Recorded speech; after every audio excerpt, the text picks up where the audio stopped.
Hero! Слушай, наград!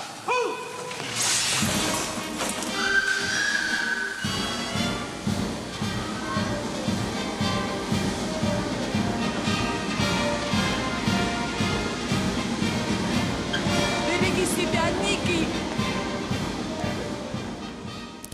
Ini adalah cuplikan scene di film Romanovi Vencenosnaya Semya atau Romanovs A Crown Family ketika Tsar Nicholas II berpisah dari istrinya. Film ini merupakan drama sejarah Rusia yang tayang pada tahun 2000. Film ini menggambarkan detik-detik akhir kekuasaan The House of Romanov atau keluarga kekaisaran Rusia saat revolusi Bolshevik terjadi pada tahun 1918. Tsar Nicholas II memang menjadi penguasa terakhir dinasti Romanov yang telah berkuasa sejak tahun 1613. Bisa dibilang lembar sejarah kebesaran kekaisaran Rusia di masa lalu ada di garis darah keluarga Romanov. Dan eksekusi yang dilakukan kepada Nicholas dan keluarganya kala itu mengakhiri kekuasaan 304 tahun dinasti tersebut. Kita kemudian masuk ke babak baru sejarah peradaban di mana Uni Soviet kemudian berdiri, komunisme muncul sebagai ideologi besar, narasi perang bertajuk Perang Dunia II, lalu kemudian Perang Dingin. Wajah dunia lalu diisi persaingan antara Uni Soviet versus Amerika Serikat, sebelum akhirnya nama pertama runtuh pada tahun 1991. Namun pernahkah kalian bertanya-tanya, apa ya yang akan terjadi kalau kekaisaran Rusia tidak runtuh dan bisa bertahan? Apa yang akan terjadi pada wajah dunia secara keseluruhan ya? Sebelum mulai jangan lupa subscribe dulu ya. Kalau kalian tertarik untuk jadi member Pinter Politik dan mendapatkan konten-konten eksklusif, klik tombol join di bawah ini. Dan buat yang berminat untuk membeli ebook Pinter Politik, jangan lupa mampir ke toko Pinter Publishing di Tokopedia, Bukalapak, Shopee, dan semua toko online lain favorit kalian. Link selengkapnya juga bisa kalian cek di kolom deskripsi. Back to the video. Let's find it out on the desk.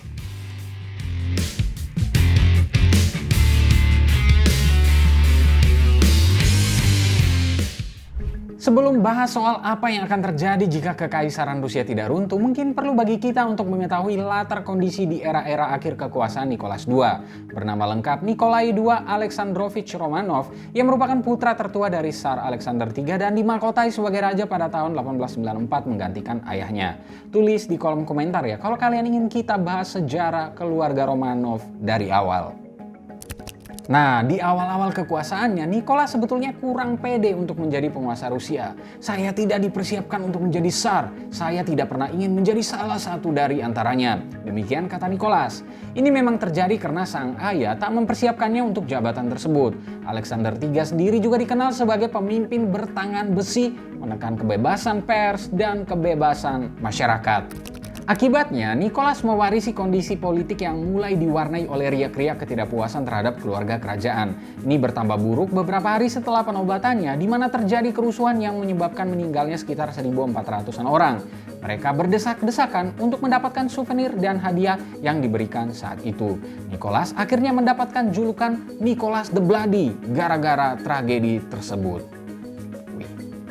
Situasinya kemudian tambah parah ketika pada tahun 1905 pemerintah membunuh seratusan orang yang melakukan protes dalam gerakan yang juga dikenal sebagai Russian Revolution of 1905. Peristiwa ini berujung pada reformasi dalam konstitusi Rusia termasuk dengan pembentukan State Duma, semacam lembaga legislatif rendahan, pemberlakuan sistem multipartai hingga lahirnya konstitusi Rusia 1906. Kondisi tambah tak berpihak pada Nicholas II karena ia melakukan banyak perang yang tak ingin dilakukan oleh masyarakat sendiri. Pada tahun 1904 dan 1905 terjadi Russo-Japanese War antara Rusia melawan Jepang yang dimenangkan oleh Jepang. Total korban dari pihak Rusia sendiri diperkirakan berkisar antara 43.300 orang hingga 120.000 orang. Hal yang serupa juga terjadi pada Perang Dunia Pertama ketika Nicholas membawa Rusia ikut terlibat dalam perang yang skalanya ketika itu tidak diprediksi. Disebutkan bahwa Rusia adalah negara dengan korban tewas terbanyak dari perang tersebut. Diperkirakan sekitar 1,8 juta prajurit militer yang tewas, sementara dari masyarakat sipil Rusia ada 1,5 juta orang yang tewas. Perang ini juga yang melemahkan kontrol Nicholas atas Rusia. Pasalnya dengan banyak laki-laki yang pergi berperang, hampir semua sisi kehidupan masyarakat kolaps. Rantai produksi makanan, sistem transportasi, dan lain sebagainya, semuanya menjadi kacau. Demikian pun dengan protes dan kerusuhan yang makin sering terjadi. Awalnya, Nicholas menolak untuk turun tahta sebelum akhirnya merelakan tahta kepemimpinan pada tahun 1917. Kisah tentang Nicholas juga menarik karena kala itu ada sosok bernama Grigori Rasputin yang menjadi penasehat spiritual keluarga Romanov. Ini awalnya gara-gara putra Nicholas yang bernama Alexei lahir dengan hemofilia. Nah, istri Nicholas yang bernama Alexandra percaya pada kekuatan mistis Rasputin yang disebut-sebut menjadi penyelamat anaknya. Hemofilia kan darahnya tidak bisa membeku, sehingga berpotensi akan mudah mati kehabisan darah kalau terluka sedikit saja. Keberadaan Rasputin menimbulkan kecurigaan di masyarakat yang kemudian berujung pada kebencian. Singkatnya, semua akumulasi peristiwa yang terjadi pada akhirnya berujung pada pemberontakan dalam tajuk Revolusi Bolshevik yang dipimpin oleh Vladimir Lenin. Nicholas sempat meminta suaka dan perlindungan dari Inggris dan Prancis, mengingat istri Nicholas adalah cucu dari Ratu Victoria. Namun kala itu permintaannya ditolak. Keluarga Romanov akhirnya ditangkap oleh kelompok pemberontak. Mereka ditahan secara berpindah-pindah dari rumah ke rumah sebelum kemudian dibunuh pada 17 Juli 1918. Menariknya, pembunuhan kejam tersebut justru membuat banyak masyarakat di Rusia merindukan kembali keberadaan monarki di negara mereka. Hingga hari ini masih banyak bagian dari masyarakat Rusia yang ingin menghidupkan kembali monarki. Nah, balik lagi ke pertanyaan utamanya. Jika masih bertahan hingga hari ini, apa yang akan terjadi pada politik dunia ya?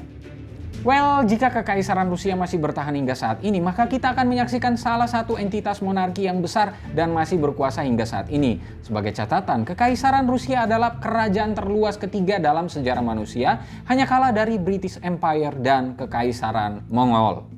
Kemudian kita kemungkinan besar tidak akan menyaksikan komunisme jika Kekaisaran Rusia masih bertahan. Bagaimanapun juga perkembangan komunisme termasuk hingga ke Indonesia tidak bisa dipisahkan dari Uni Soviet. Jika masih ada Kekaisaran Rusia, maka besar kemungkinan tidak akan ada Uni Soviet. Bagaimana mungkin menciptakan masyarakat yang sama rata dan sama rasa kalau masih ada monarki? Yang jelas, apa yang terjadi di Rusia ini menjadi gambaran runtuhnya kekuasaan banyak monarki di Eropa pasca Perang Dunia Pertama. Bagaimanapun juga monarki jelas bukan simbol dari kesetaraan dalam masyarakat. Mungkin kasusnya berbeda kalau dibandingkan dengan di Inggris misalnya, di mana dalam sensus yang dilakukan hampir setiap tahunnya, rata-rata hanya 18% masyarakat yang ingin negaranya itu berubah menjadi republik. Ini juga yang mungkin menjadi alasan mengapa orang-orang Rusia kini juga banyak yang merindukan entitas monarki itu sendiri. Pasalnya ada warisan nilai-nilai sejarah dan budaya di dalamnya. Ini mungkin mirip dengan kisah yang terjadi pada monarki di Yogyakarta. Nah, lalu bagaimana menurut kalian? Apa yang akan terjadi dalam sejarah alternatif versi kalian kalau Kekaisaran Rusia tidak runtuh? Berikan pendapatmu. Terima kasih telah menyaksikan video ini. Jika kalian punya saran atau masukan untuk konten-konten selanjutnya, jangan lupa untuk tinggalkan di kolom komentar di bawah ini. Jangan lupa juga untuk like, subscribe, dan nyalakan lonceng notifikasinya, serta ikuti terus pinterpolitik.com untuk dapatkan informasi seputar berbagai fenomena politik di Indonesia. Bye-bye.